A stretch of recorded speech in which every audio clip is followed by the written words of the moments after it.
Halo semuanya, kembali lagi di podcastnya BEM Visip. Di episode kita hari ini ada gua Muhammad Fafian Nuratno yang bakal jadi host kalian. Nah sekarang di episode ini gua bakal bahas seputar olahraga di organisasi BEM Visip, sampai bahas juga tentang olahraga di dunia. Stay tune terus ya. Ya, sebelum kita masuk ke topik utama, tentu aja di sini gue nggak sendiri, gue udah ditemenin sama dua orang ganteng nih. Mungkin boleh kenalan dulu dari Rizky, angkatan mana, terus juga jabatannya apa di BEM Visip ini. Ya, halo Visipers, nama gue Rizky, gue dari Ilmu Politik Angkatan 2021 dan di BEM Visip juga ngejabat jadi staf olahraga. Wih, cocok nih sama bahasan kita nih hari ini nih. Boleh dong. Oke, terus lanjut. Halo semuanya, nama gue Muhammad Iqbal Hanif. Ya. Kalian bisa semua manggil gue Iqbal. Gue ini sebagai Kema Visip, juga perwakilan teman-teman futsal Visip. Oke, mantap. Nah, sekarang nih gue mau nanya dulu nih ke Rizky karena dia di BEM Visip jabatnya di divisi kepemudaan ya olahraga ya. Gue mau nanya perasaan lu di BEM Visip ini gimana sih, seru nggak? Apa ada keluhan? Sejauh ini masih enjoy ya, karena gimana ya, ibarat kata di organisasi ngejalanin hobi juga, jadi kayak belajar juga, dapat hobinya juga, jadi kayak ya jalaninnya enjoy, seru sih sejauh ini. Seru nggak ada keluhan sama sekali. Paling keluhan ya sedikit keluhan. Mau dikeluarin nggak? Keluhannya paling kayak ada malesnya mungkin. Oh ya, iya, wajar lah. wajar. Tapi overall ya seru sih. Oke, Bal, mau itu nggak, mau ngasih sisi pandang lo dari sebagai orang luar BEM Visip, gimana kinerja BEM Visip kita tahun ini? Sebagai Kema Visip, gue apresiasi banget dari BEM Visip sendiri. Karena BEM Visip sendiri itu ngasih proker-proker yang melibatkan Kema juga. Jadi kita sebagai warga dari Visip juga merasakan turut andil dalam setiap proker-proker yang dikerjakan oleh BEM. Gitu sih menurut gue sangat apresiasi banget. Jadi aman ya? Aman banget. Sejauh ini mantap ya? Seru banget. Alhamdulillah. Nah ya udah, kita langsung aja ke bahasan utama nih. Kalian ngikutin bola kan? Ngikut Pasti. Ngikut lah pasti ya. Nah, gue mau nanya dong. Sebelumnya gini. Kalian tuh dukung apa sih? Kalau gue sih Liverpool. Sama gue juga sih. Kalau lo Bal dukung apa Bal? Dari gue sendiri sih gue dukung Manchester City. Waduh, mantep nih bahasa mantep nih. Asuhan Pep Guardiola ya. Oh iya, Pep Guardiola on Jurgen Klopp ini ya. Yoi. Nah, gue mau nanya deh pendapat kalian soal season yang lalu tuh. Iya. Yang mantep tuh kan ya, Liverpool nyaris quadruple, City sayangnya berhasil juara liga kan 1 poin sama klub kesayangan gue sama Rizky tuh, ngeselin banget tuh padahal udah mau menang ya di match day terakhir. Nah, pendapat kan gimana, coba Rizky dulu. Kalau pendapat gue paling ngerasa deg-degan tuh di match terakhir sih. Lawan Wolves ya? Iya, di mana match itu juga City juga main dan City lawan Aston Villa. Di situ tuh gue nonton kayak 2 layar gitu loh. Iya sama, gue juga sama. Dua layar itu di mana awal-awal tuh Aston Villa golin. Iya, udah seneng Coutinho lagi yang golin kan ya. Tiba-tiba 2-0. Wah, makin Coutinho lagi kan. makin pede banget kan. Aduh, juara lagi nih. Tapi itu juara posisinya lagi. Liverpool lagi seri kan. Nah, itu dia yang bikin khawatir banget. Nih belum ngegolin juga. Terus City tiba-tiba ngegolin ya. Aduh, makin juga tuh. Sampai akhirnya nggak tahu ini keajaiban apa, nggak tahu gimana. Tahu ya? City bisa ngebalikin keadaan. Iya, tuh. makanya itu sayang banget. Bal, gimana Bal, pendapat lu Bal? Dari pertandingan lawan Aston Villa itu sih dari awal gue udah feeling buruk nih dari awal nih. Kayak waduh, gimana ya? Baru menit berapa udah kebobolan sama Matty Cash. Abis itu juga lanjut di babak kedua kebobolan juga sama Coutinho. Dan di situ gue udah lemes banget, gue udah ngerasa wah ini bukan tahunnya Manchester City ini, kayaknya nggak bakal ngehasilin apa-apa tahun ini gitu loh. Liverpool treble gitu ya. Liverpool treble. Belum lagi Champions League final lawan Madrid ya minggu depan tuh padahal. Minggu depan. Terus udah hopeless nggak lo? Udah hopeless parah. Cuma waktu itu cuma berapa menit langsung ngegolin 3 itu rasanya lega banget. Itu Parah. cuma dalam waktu 5 menit gak sih? Iya. Wah gila sih. Gue juga pas ngeliat kayak ya elah itu udah mau menang 10 menit lagi full time tiba-tiba comeback. Tapi lu inget gak siapa yang jebolin tuh di City? Wah, Gol inget itu. lah. Siapa aja tuh? Gundogan udah pasti tuh. Gundogan. Pasti itu gol penentu. Iya, gol penentu. Terus Rodri. Satu lagi siapa ya? Satu lagi De Bruyne gak sih? Bukan ya? Apa Gundogan 2 kali? Gundogan 2 kali ya, Benar, Gundogan 2 kali.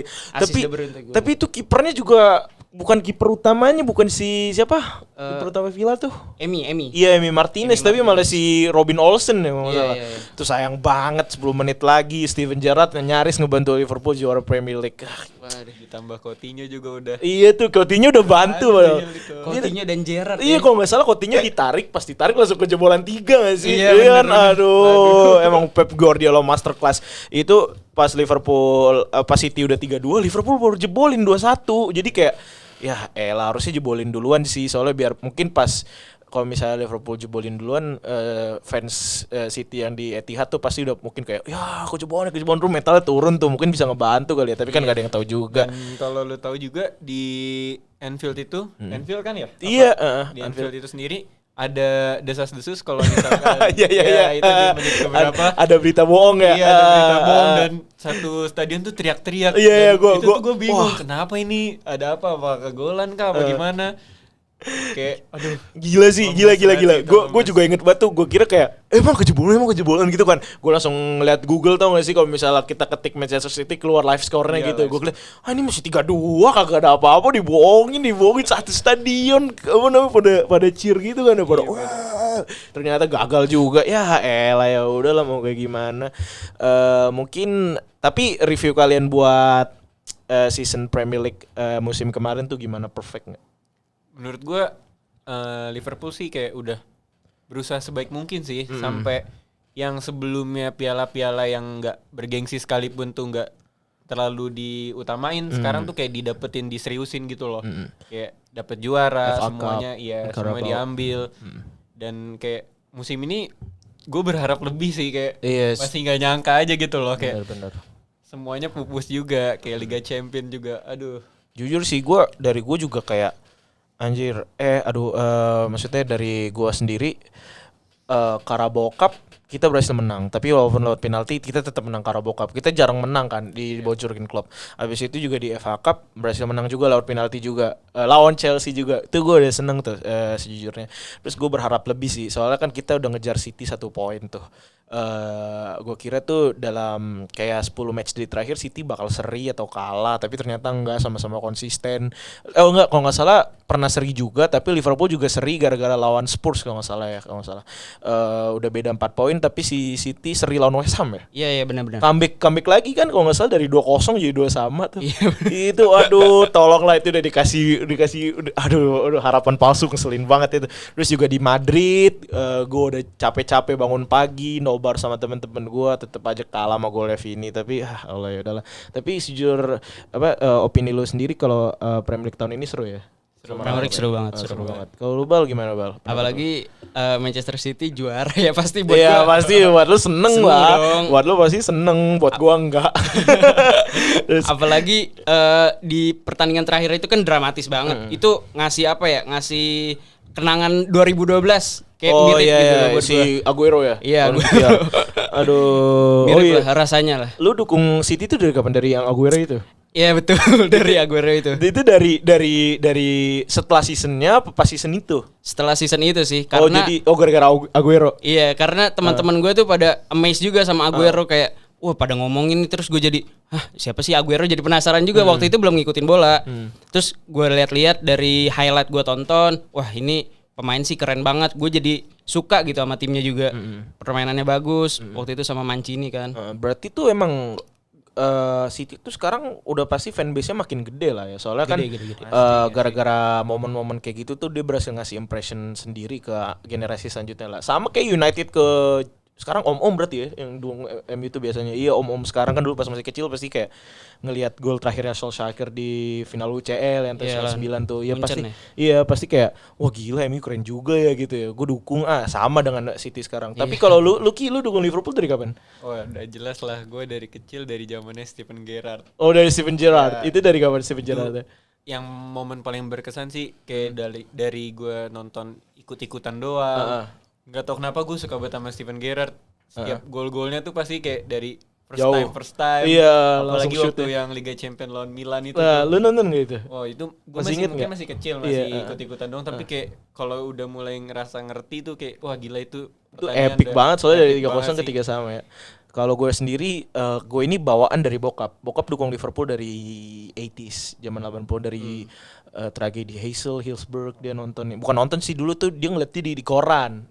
Karena dulu emang akses ke Liga Inggris tuh minim lah. Dulu mah zaman bapak-bapak kita tuh lebih ke Liga Italia nggak sih ya kan, Milan, Zaman Inter. Liverpool dibenci satu Inggris. Iya, dibenci satu Inggris gara-gara Hillsborough itu, Hazel itu juga. Tapi dia tetap dukung. Terus akhirnya tahun gue yang inget dari tahun 2005 tuh gue disuruh nonton sih sama bokap, tapi cuma kayak cuma kayak sekilas langit hitam doang sama stadion lampu stadion, nggak inget mainnya gitu karena mungkin kecil banget. 2005 tuh kayak gue 3 tahun anjir, kecil banget. Terus akhirnya emang awalnya tuh pas gue masih kecil juga gue nggak paham kan ya. Gue mulai paham tuh kayak waktu gue kelas 5 SD kalau nggak salah tuh. 5 SD berarti 2011 ya 11. Iya, sekitar segitu. Iya gitu. Itu tuh kayak zaman-zamannya yang Liverpool nyaris degradasi. Iya. Iya itu kayak aduh itu serem banget kan, tapi nggak tahu kenapa gara-gara bokap gue ikutin aja gitu kan. Tapi gue mulai paham banget tuh setelah zamannya Suarez tuh. Itu Suarez gila tuh. Walaupun kita kepleset kan si Gerrard tuh jadi gagal juara lagi. Kayaknya Liverpool tuh punya kayak curse sendiri gak sih di Premier League kayak. Dan kalau didukung Liverpool harus sabar banget. Iya harus sabar banget. Harus sabar banget. Iya dicengin sama MU tuh dulu tuh. Aduh inget banget tuh. Dulu waktu SMP ya, waktu SMP sering banget gue dikatain sama anak MU tuh. Sama City juga, City kan dari pas mulai SMP tuh 2014-an kan City udah mulai naik tuh. Menang Premier League udah kayak 2 kali ya kalau enggak salah. Iya benar. Iya kan, terus juga maksudnya udah mulai udah kelihatan top tim lah, terus juga kaya, beli siapa aja bisa kan. Liverpool mana bisa dulu zaman-zamannya Lambert, Balotelli, terus Fabio Borini, Kipernya Reina. Iya, enggak Reina malah udah pergi, udah ke Munchen kalau enggak salah. Kipernya Mignolet sama Brad Jones. Wah, gila sih. Ya udah mungkin gua mau bahas Champions League dikit nih. Dulu enggak kan gua tau lah Rizky pasti dukung Liverpool kan, defense Liverpool. Kalau lu dukung Madrid? Enggak, gue dukung City tetap. Enggak, maksudnya dalam final itu gitu loh. Oh dalam final, kalau dalam final gue lebih condong ke arah Liverpool. Madrid sih. Tapi kan Madrid bikin lu kalah di semifinal. Ya bener sih, tapi ini kan rival antara tim Inggris gitu. Gue nggak pengen juga ngeliat Liverpool dapet champion terus fans Liverpool bisa ngecengin Manchester City. Iya sih bener sih, gue udah siap sih itu, gue udah siap sumpah. Soalnya tuh fans City ya, kalau di Twitter, lu main Twitter nggak? Main. Sering banget argumen lah bahasanya, argumen sama fans Liverpool. Kayak Diaz lebih keren dari Van Dijk lah, De Bruyne jago sih, lebih keren dari Thiago lah, terus Mahrez salah lah, bla bla bla bla bla. Tapi kalau misalnya Liverpool menang quadruple kata itu ya, wah itu sih nggak bakal berhenti sih argumennya tuh pasti fans Liverpool kayak, wah kita menang quadruple, City menang apa gitu kan pasti. Kayak itu mungkin season pertama di mana City nggak juara apa-apa nggak sih? Kalau misalnya season itu Liverpool dapat quadruple, itu City nggak bakal juara apa-apa kan? Iya, karena dari 2012 itu kan City emang selalu dapat trofi. Ya. Wah, emang sih sayang banget ya Ki ya. Sayang banget, dan itu tuh udah gue pengen banget ngecengin MU yang satu-satunya tim di Inggris yang bisa treble. Pengen banget dipatahin. Iya, pengen banget dipatahin gak sih? Apalagi quadruple kayak gak ada tim yang bisa quadruple gak sih di Liga Inggris. Itu bakal jadi kayak Liverpool bakal jadi kayak tim abadi gitu gak sih? Kayak dan kita bisa banggain sejarah lebih besar dari MU. Maksudnya kayak sekarang gue juga punya sejarah nih, kita menang-menang MU bisa apa ya? 5 tahun gak juara apa-apa. Sorry ya yang fans MU dengerin ini ya, emang mau gimana, tim kalian cupu. Tapi analisis kalian berdua soal Champions League final itu gimana? Maksudnya kayak siapa man of the match kalian gitu? Ada nggak? Kalau menurut gua Madrid dari permainan sih menurut gua Liverpool tuh buat position jauh menang gitu. Iya jelas. Jelas. Nyerang terus. Real Madrid dikurung kan. Cuma menurut gua ya dengan magicnya gitu, Real Madrid efektif banget sama counter attack-nya Angkat ya. itu ya, angkat apa alis ya si Ancelotti gitu. Iya. Langsung jebolin. Tapi emang bener sih Madrid tuh yang gue bisa lihat tuh counter attack mereka serem banget, apalagi lewat kerja sama Vini sama Benzema kan mereka kayak chemistry-nya udah dapet banget.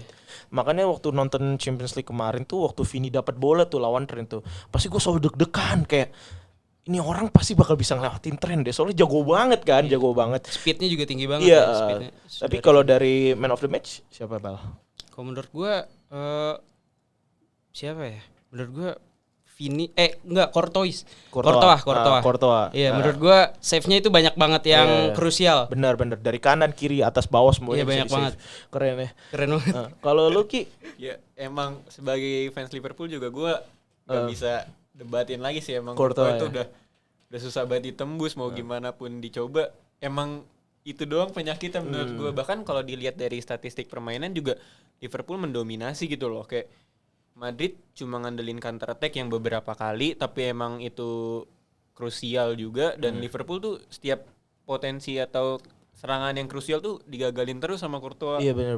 Apalagi salah di double mark kan sama siapa kalau kanannya Madrid? Kirinya Madrid siapa sih? Mendy sama Casemiro sering banget double mark. Dia aktif banget dia. Dan menurut gue juga Diaz di situ kayak benar-benar impact besar banget sih, datengin Diaz. Iya dia season ini mantep sih, impactnya Signing mantep. terbaik lah. Iya signing terbaik Musim ini. Tapi dia di Champions League itu hilang jatuhnya nih, enggak sih? Orang ditarik diganti sama siapa ya waktu itu ya? Firmino kalau nggak salah. Firmino. Soalnya startingnya tuh Diaz, Mane, Salah. Terus Firmino masuk sama Jota berarti ya. Firmino ganti siapa namanya, Thiago kalau nggak salah. Pokoknya midfield, Firmino ditaruh midfield biar jadi 4 nyerang gitu, biar outputnya makin gede. Tapi tetap aja Courtois emang man of the match sih. Tapi selain Courtois sih kata gue sih Modric. Kalau kalian lihat ya gol pertamanya Madrid tuh ya, Modric berhasil narik Robertson sama Thiago ke daerah Madrid sendiri yang ngebiarin sisi kiri Liverpool tuh kosong banget. Nah, ngasih Valverde lari langsung ke tiang 2 ada Vini kan. Nah, itu yang gua pas gua ngeliat kayak tolonglah jangan ketarik, tapi tetap aja ketarik dan akhirnya gol. Ya, jadi gagal lagi kan, quadruple jadi cuma 2 doang ya. Jadi double doang, FA Cup sama Carabao Cup. Tapi kalian tahu kan pas Liverpool gagal Champions League itu kan mereka pulang tuh, terus selebrasi trofi. Itu yang nyambut banyak banget. Padahal yang kayak cuma juara FA Cup sama Carabao Cup aja, tapi yang datang segitu gitu loh. Apalagi quadruple gitu, bener-bener merah kali tuh Liverpool tuh. Fans Everton pasti langsung kayak panas banget ya. Aduh, tapi ngomongin soal bola, futsal kan ngikutin juga futsal. Ngikutin sih, apalagi yang baru-baru ini mega bintang Ricardinho datang ke Indonesia. Itu impactnya gede sih buat dunia futsal Indonesia, bisa dilihat bisa kelihatan di dunia gitu. Tapi sebenarnya kalau soal timnas kita yang di bola sama di futsal tuh, timnas kita yang futsal lebih sering masuk final gak sih? Ya mungkin emang dari itunya juga ya Bal ya, dari ranking juga lebih tinggi ya? Iya lebih tinggi dan kayak mampu bersaing juga gitu loh. Jadi powerhouse di Asia ya bahasanya. Iya, walaupun kelihatannya masih di bawah Thailand, masih ya ngebayang-bayangin Thailand lah, tapi timnas futsal Indonesia tuh bisa dibilang tahun ini udah melejit banget lah dari tahun-tahun ke belakang. Setuju. Tapi emang kenapa gitu loh? Maksudnya kita udah datengin Sinteyong tapi tetap aja kita selalu gagal. Tapi emang problem kita di Asia tuh Thailand sih. Thailand emang kayaknya tuh jadi tembok terakhir mulu di final. Kita nggak pernah ngalahin mereka kayaknya, kayak kita tuh spesialis runner up gitu di mana-mana ya kan ya? Iya benar. Thailand jago banget, heran. Mungkin kayak 10 tahun lagi kali ya. Nggak yakin sih. Mungkin ya tergantung Sinteyong lah ngembangin struktur organisasi bola kita kayak gimana. Apalagi PSSI juga kadang-kadang tuh gimana ya, ngeselin lah bahasanya ya, nggak setuju kan? Betul. Kita aja training center nggak ada ya nggak sih? Bertabrakan mulu lah ya. Iya bertabrakan mulu, apalagi juga malah harusnya tuh futsal juga diperhatiin gitu loh sama pemerintah. Soalnya futsal tuh kemarin nggak mau diberangkatin juga kan kemana AFF ya? Bahkan sama yang cewek juga tadinya malah yang cewek doang yang mau Oh ya cewek diberangkatin. doang ya. Yang cowok nggak. Padahal mereka tuh berprestasi gitu. Yang cowok bener-bener jelas outputnya ada, pemain-pemainnya pada jago. Tapi lu nggak ngikutin futsal banget ya? Gue lebih ngikutin ke level timnas sih. Gue nggak terlalu ngikutin level di klub ya. Tapi gue ngikutin yang di final. Gue tuh terakhir banget nonton yang AFF Final ya? final lawan Yang Thailand. kemarin kena comeback gak sih? Terus kalah di penalti ya? Iya, kan ya? benar. Aduh, kita selalu kayak gitu tuh. Iya. Aduh, ngeselin banget. Dan golnya Thailand itu 2 gol dalam beberapa detik. Iya, maksudnya dalam- kayak semenit terakhir gak sih? Semenit terakhir kan? dua-duanya. Aduh, kita udah kayak bener-bener defend bagus, udah ketat, udah compact banget, tapi akhirnya kejebolan juga kayak, aduh, pusing banget. Terus akhirnya penalti juga siapa yang miss? Kalian ingat nggak? Runtuboy ya, iya Runtuboy. Terus iya, merah Runtuboy. juga kan siapa itu merah? Evan. Iya, Evan yang merah ya. Aduh, pusing deh. Padahal di situ Al-Bagir udah Iya, mati-matian parah. OP banget itu. OP banget. Wah, gila sih emang itu gila save-nya mantap-mantap banget. Aduh, yaudah kita ngomongin futsal sekalian aja masuk kali ya. Gue denger kalian berdua ini kan masuk sebagai tim Liga Visip futsal ya di UI ya. Iya betul. Wakilin Visip ya. Itu tuh persiapan kalian selama ikut kompetisi itu gimana sih? Apa latihannya gimana? Kalau dari gue sebagai yang ngewadahin dari staf Departemen Olahraga BEM Visip sih ngewadahin adanya latihan rutin. Kayak awalnya kan sebulan atau 2 bulan sebelum bergulirnya pertandingan ini emang kita masih abu-abu tuh, masih bingung karena masih pandemi juga ya Bal ya. Masih Gue denger juga diundur kan. iya, waktu masih itu ya. ada info buat mundur segala macam. Jadi kita ya udah kita coba persiapin dengan maksimal mungkin. Kita coba adain pelatih. Ya kita wadahin lah apa yang dari BEM Visip bisa kasih buat semua mahasiswa supaya emang bisa nyalurin bakatnya di futsal terutama ya. Jadinya kita juga punya kompetisi yang layak dan emang kita bisa nunjukin juga kalau misalkan dari Visip UPN ini mampu bersaing gitu loh. Bersaing ya. Nah itu sistem latihannya gimana? 2 minggu sekali, seminggu sekali? 2 minggu sekali ya Bal ya? Seminggu sekali sempet kan? Nah itu dia karena waktu itu juga kepotong ada bulan puasa Iya, juga. Iya, ada bulan Ramadan, puasa. iya, Iya. betul. Itu latihan kalian di mana by the way? Kita waktu itu sih kita emang atasin waktu sebelum bener-bener mulai bulan puasa itu sendiri tuh kita maksimalin seminggu 2 kali ya Bal ya. Iya betul. Sampai Seminggu nanti 2 kali. di bulan puasa itu cuma ada sparring ya Bal ya. Oh iya, Iya, sparring. sparring. Itu kalian latihan di Gor Ciracas ya? Ya ada di Gor Ciracas, Sama ada di Kelapa. Kelapa 2 Iya, itu Kelapa 2. di arena futsal. futsal. Nah itu kalian sparring lawan siapa sih? Wah kita kalau sparring lumayan banyak karena Oh mungkin gini deh pertanyaannya. Lawan sparring kalian yang paling kuat? kalau lu dulu Bal. Kalau buat gue itu lawan sparring paling kuat itu Gunadarma sih. Benar. Kita ke zaman berapa waktu itu sih? Kita Banyak. kejebol. Dan yang kagetnya kita tuh lawan UKM-nya gitu. Iya, banyak selevel banget ya fakultas, orangnya, iya. jago-jago semua, heran itu sih. Aduh, udah ke situ susah-susah. Terus sistem pemilihan dari tim itu gimana? Kan pasti yang datang buat latihan, buat main di Liga Visip ini kan banyak gitu ya. Nah, terus tuh sistem pemilihannya gimana? Kalau buat sistem pemilihan sih kita kan cuma ngewadahin dari pelatih ya. Jadi itu tuh semua ada di tangan pelatih dan kalau kita lihat ya boleh pelatih itu emang milih yang konsisten, yang latihannya juga masuk dengan sistem gimana pelatih ini mau ngebawa tim dan sisanya itu emang kita nggak tahu gimana kriteria pemilihan itu sendiri karena emang mutlak ada di tangan pelatih dan walaupun gue sendiri ada di tim dan bagian dari staf Departemen Olahraga, gue nggak berhak ataupun nggak ada wewenang apapun buat milih ataupun ngeluarin atau gimana pun itu pure ada di tangan pelatih. Jadi semuanya rata gitu ya Iya, kesempatannya. cocok-cocokan dengan apa yang diinginkan pelatih gitu loh. Karena kan pelatih itu punya kriteria masing-masing ya tentang pemain yang dia pengen. Apakah dia fisiknya harus kuat atau apakah passingnya harus bagus, teknikalnya bagus gitu. Jadi semuanya tuh diserahin ke pelatih. Kita nunjukin aja nih gimana konsistennya kita, gimana kita ngasilin yang terbaik gitu loh. Jadi kita bisa kepilih gitu. Tapi itu dari kayak berapa orang sih? 40 orang ya? Yang Banyak sih Iya mungkin banyak. Itu yang- jadi berapa orang sih di satu tim itu? Kalau dilihat dari pendaftaran dari Liga Visip itu kan 15 orang ya maksimal pemain, dan notes-nya juga di setiap pertandingan ini menyertakan hanya 12 pemain. Jadi ada Tiganya lagi ya official. tiganya lagi tuh emang nggak main karena emang sistemnya itu off on gitu loh. Oh jadi reserve gitu loh iya, bahasanya. jadi Oh, pertandingan selanjutnya baru bisa main. Oh iya iya kayak milih match day squad gitu Iya. ya dari satu tim ya. Iya, Oh iya iya, oke jumlahnya oke emang paham. 12. Terus Dan kita emang benar-benar ya gimana ya, bersaing secara sehat lah dalam satu tim itu ya. Ditambah sumber daya Visip tuh yang sebenarnya wah emang kalau dilihat mah hampir semuanya tuh punya bakat dan Iya. punya apa ya, keunggulan masing-masing. Iya. Jadi kayak kita tuh kayak satu sama satu teman sendiri tuh kayak berjuang secara sehat, Iya, emang benar-benar benar-benar. nunjukin gimana bakat dan kemampuan dan konsistensi kita sendiri. Oke, terus nah sekarang gue mau nanya nih soal performa kalian di Liga Visip UI ini nih. Boleh dong ceritain perjalanan kalian di kompetisi itu gimana?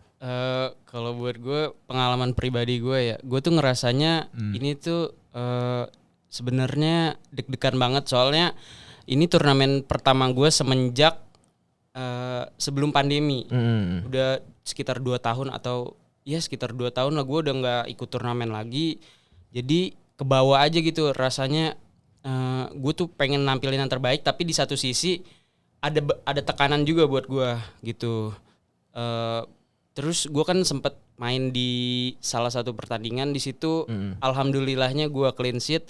Buat gue itu salah satu apa ya, pencapaian buat gue, achievement buat gue, bahwa ternyata gue tuh masih bisa gitu buat bersaing di antara anak-anak futsal di kampus lain, terutama kemarin di Liga Visip. Ya gue gitu sih, lebih apa ya, lebih sadar aja kalau gue tuh masih bisa dan ngerasa seneng lah. Kalau lu Ki?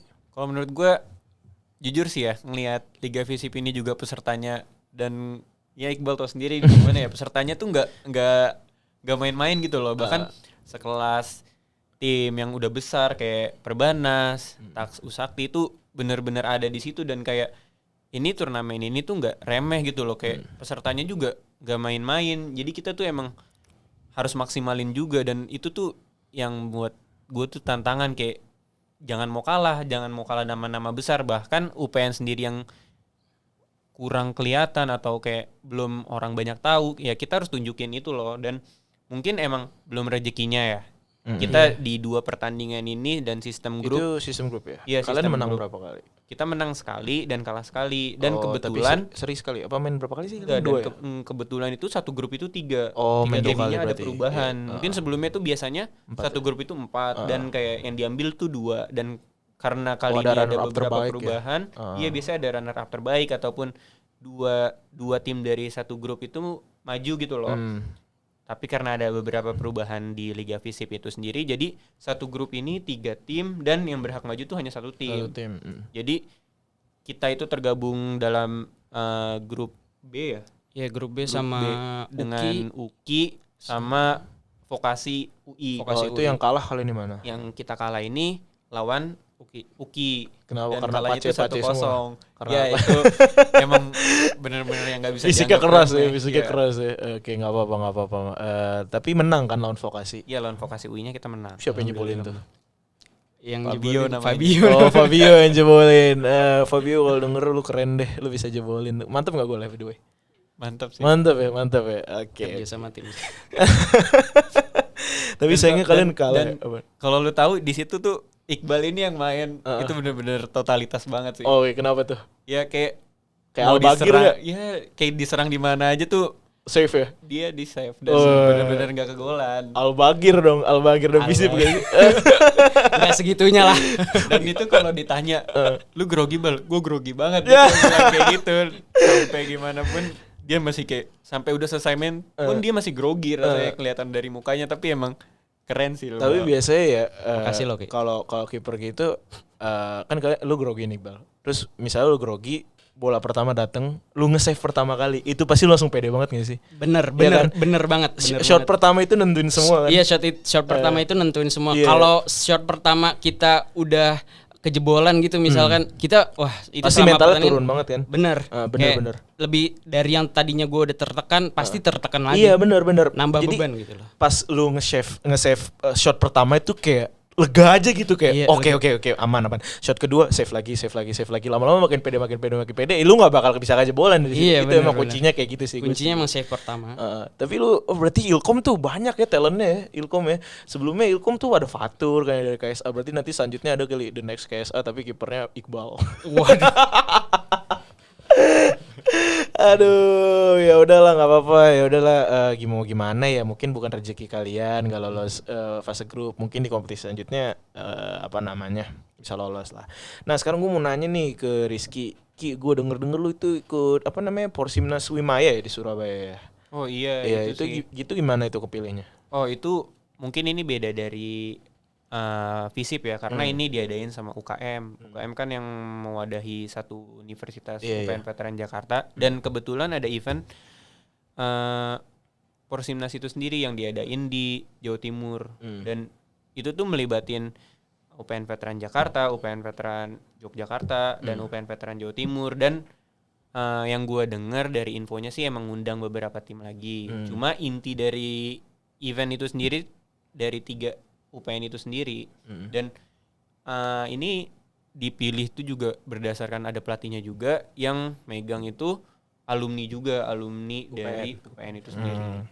Tapi itu kok lu bisa kepilih gitu? Ada sistem pemilihan apa kayak emang ada timnya gitu loh dari UKM itu langsung kayak oke, lu tim ini jalan gitu langsung? Oh enggak, kalau misalkan dari UKM sendiri kan hampir sama modelannya kayak di yang tim Liga FISIP itu sendiri, karena emang ada jadwal rutin latihannya, dan siapapun di UPN sendiri tuh bisa datang latihan. Jadi yang gimana pelatih kayak tadi cocok mungkin bisa dipilih dan itu juga kan seleksi berjalan.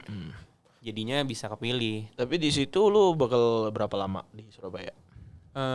Kalau gue lihat dari info dan jadwal 10 hari sih, dari tanggal 9 besok dan sampai 19. Itu lu naik apa ke sana Surabaya? Rencananya sih kemarin dikabarin naik bis. Bis dari UPN ya? Iya. Bareng-bareng gitu berarti. Karena event ini nggak cuma cabang olahraga futsal aja, tapi semua cabang. Oh, jadi di satu bis itu nggak cuma anak futsal. Iya, tapi ada basket juga, ada renang juga, ada bulu tangkis juga. Dan sebenarnya yang gue pengen bilang sih, sebenarnya mahasiswa FISIP ini bakatnya tuh banyak. Dan sumber daya ini unggul lah, maksudnya mampu bersaing, mampu nunjukin bakatnya. Cuma emang entah kenapa mungkin kurang ajakan. Iya, kurang ajakan dan kurang sosialisasi lebih dalam. Jadinya kalau gue bandingin sama tim-tim di setiap fakultas tuh, tim FISIP ini maksudnya dari anak-anak dari FISIP ini sebenarnya mampu bersaing, mampu menunjukkan juga kualitasnya. Cuma mungkin emang kalau misalkan nanti next ada event selanjutnya, keluarga FISIP sendiri bisa turut andil lebih banyak mungkin. Tuh mungkin ada maba yang bisa denger ini, oke boleh maba langsung aja chat Rizky di BEM FISIP buat ajakin latihan kan, biar itu tuh ketahuan talent kalian, kayak kan hidden gem tersembunyi di FISIP tuh, bisa kali ditemuin, bisa aja jadi the next Ronaldo kali, ada kali ya, The next Ricardinho. Oh, the next Ricardinho ya, aduh keren tuh. Nah ini gue mau nanya nih sebelum kita tutup ya, kalian ada rencana nggak sih buat ikut kompetisi ke depannya di tim FISIP ini yang kemarin ikut Liga FISIP? Kalau dari informasinya mungkin di internal kampus sendiri bakal ada event Sportafest ya. Iya. Event yang meliputi semua fakultas di UPN, dan itu katanya emang paling bergengsi sih. Karena gue sendiri sama Iqbal belum pernah ikut. Dan gue juga belum ikut. Ini bakal seru banget karena udah mulai offline lagi dan gila-gilaannya itu gengsinya katanya besar juga. Emang. Tahun lalu yang menang siapa sih? FISIP lah, iyalah. Pastilah. Juara bertahan balik lagi nih buat mempertahanin. Oke. Ya udah, good luck ya buat kompetisi selanjutnya. Nah, sebelum tutup banget nih, gue mau nanya deh, harapan kalian tentang BEM Visip tuh gimana? Mulai dari Iqbal dulu deh, yang Kema Visip deh. Harapan gue buat BEM Visip sih lebih banyakin proker yang ngelibatin kita, karena kita sendiri tuh apa ya, ngerasa diperhatikan gitu. Kalau misalkan kita dilibatkan ikut andil dalam proker, apalagi kalau untuk Rizky gitu dari BEM Visip yang mengatur segala apa sih tentang olahraga gitu. Gue sih berharap kedepannya bakal ngikutin turnamen lagi, karena jujur aja gue haus banget juara ya. Gue haus banget juara, jadi gue ngerasa gue pengen gitu loh ngulangin hal-hal dulu yang pernah gue dapetin di SMP gitu, juara gitu, dan gue pengen ngulangin lagi di kuliah ini, di kampus ini gitu loh. Oke, kalau lu Ki, harapan lu buat BEM kita? Ya tinggal lanjutin sama tinggal maksimalin, sama inovasiin juga sih yang udah berjalan juga. Jadi kayak kita semua tuh jalaninnya enjoy, dan kita juga ngewadahinnya juga semua tuh tersalurkan gitu loh. Jadinya semua tuh kayak sinerginya tuh nyambung antara mahasiswa sama BEM itu sendiri. Jadinya bakal ngehasilin maksimal dari semua prokernya, dari semua inovasi yang bakal muncul juga. Jadi kayak gak menutup kemungkinan ada hal-hal baru lagi yang bisa diungkap atau ditunjukin lagi, dan itu bakal pasti lebih seru lagi sih mungkin. Oke, kalau membuat podcastnya BEM Visip ini gimana tuh? Ada itu nggak harapan nggak? Apa nggak ada harapannya, biar itu aja ya, biar makin seru aja didengarnya. Iya, makin seru. Denger. Dan kalau bisa sih saran gue mungkin bisa juga datengin banyak orang-orang yang juga di Visip yang keren lah jadi narasumber. Mungkin itu bakal lebih keren. Oke, nanti gue bakal datengin narasumber yang ganteng-ganteng deh, yang keren-keren, yang terkenal, biar pada dengerin. Ya udah, oke, sampai sini aja ya obrolan kita hari ini. Gue sebagai main host kalian, Muhammad Fafin Ratno, signing out. Goodbye guys, bye.